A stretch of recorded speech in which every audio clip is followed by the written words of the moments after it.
El más popular de los comunistas cubanos, el hombre que todavía hoy, décadas después de su muerte, es recordado con gran admiración, tuvo un problema al nacer. Lo llamaron Nicanor McParland, pero no se amilanó y en algún momento de su vida, ya convencido de un destino de grandeza, decidió llamarse Julio Antonio, en honor a los generales romanos Julio César y Marco Antonio. Una vez cambiado el nombre, la emprendió contra un apellido que, por ser un hijo natural, era el de su madre. Cambió el McParland por Mella y de esa forma se acercó a la gloria de un abuelo paterno, el general Mella, que fue uno de los próceres de la independencia de la República Dominicana. Así surgió Julio Antonio Mella. En agosto de 1925 llegó a las costas cubanas el carguero soviético Václav Borovsky. El gobierno de Gerardo Machado le prohibió la entrada en el puerto de La Habana.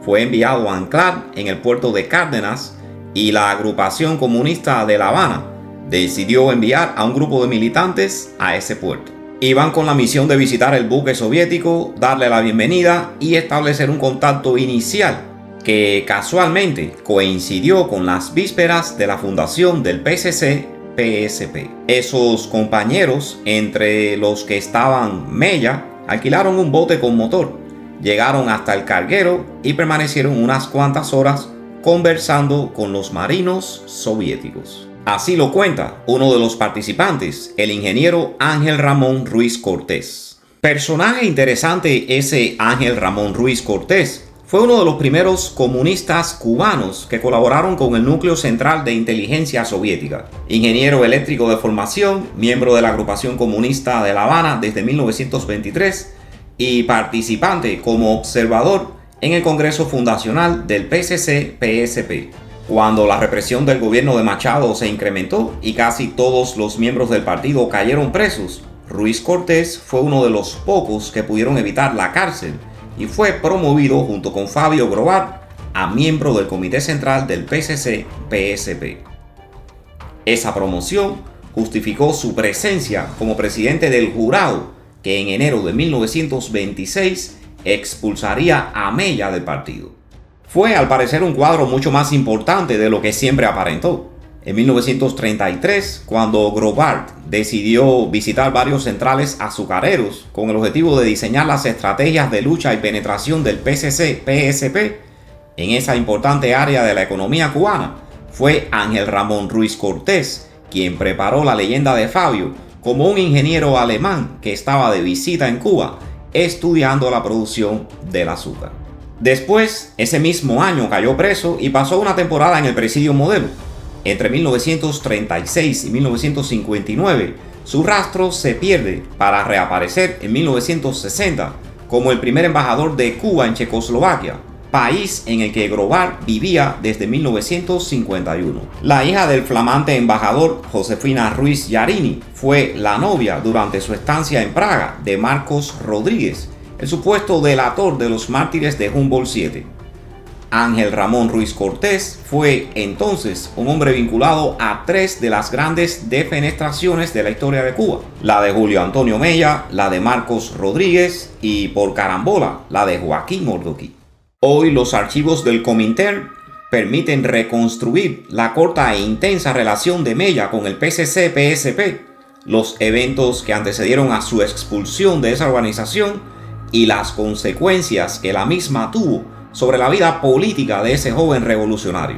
El Mella, anterior a la fundación del PCC-PSP, fue un joven librepensador y rebelde, una figura cuyas formas de pensar y actuar siempre estuvieron más cerca del ideal libertario que de cualquier otra doctrina. No es casual que la persona que él siempre reconoció como maestro y guía de sus primeros pasos en la política haya sido el famoso anarcosindicalista cubano Alfredo López. Tampoco fue obra de la casualidad su visión libertaria en el artículo que escribió en 1924 como un homenaje póstumo a Lenin y en el que dijo, quizás sin saber que podría costarle la vida, las siguientes palabras: no pretendemos implantar en nuestro medio copias serviles de revoluciones hechas por otros hombres en otros climas. En algunos puntos no comprendemos ciertas transformaciones. En otros, nuestro pensamiento es más avanzado, pero seríamos ciegos si negásemos el paso de avance dado por el hombre en el camino de su liberación. No queremos que todos sean de esta o aquella doctrina. Esto no es primordial en estos momentos, que como en todos, lo principal son hombres, es decir, seres que actúen con su propio pensamiento y en virtud de su propio raciocinio, no por el raciocinio del pensamiento ajeno, seres pensantes, no seres conducidos, personas, no bestias. En el Congreso Fundacional del PCC-PSP, esa actitud librepensadora y ese rechazo a ser conducido de Mella se hizo notar. Las actas de esa reunión recogen que en casi todos los puntos discutidos, Mella expresó sus opiniones sin tapujos e invitó a los presentes a expresarse.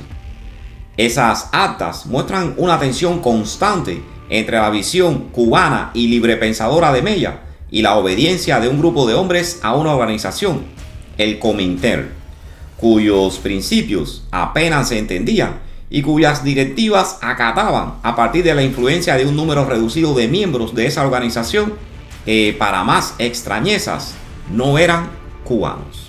Algo que llama la atención sobre este congreso es que al momento de conformarse el Comité Central, Mella fue elegido como secretario de propaganda, mientras que la elección para secretario de la Juventud recayó sobre Joshka Greenberg. Esa decisión es absurda si se toma en cuenta que ya en el año 1925, Mella era, por méritos propios, el líder natural de los jóvenes cubanos con ideas de izquierda. Mientras que Joshka Greenberg era, por su condición de extranjero, un cuadro que bien poco podía hacer por el PCC-PSP dentro de los jóvenes cubanos. La explicación de ese desatino es que para algunos miembros del PCC-PSP era más importante garantizar el control y la lealtad a Moscú que diseminar las ideas comunistas dentro de Cuba.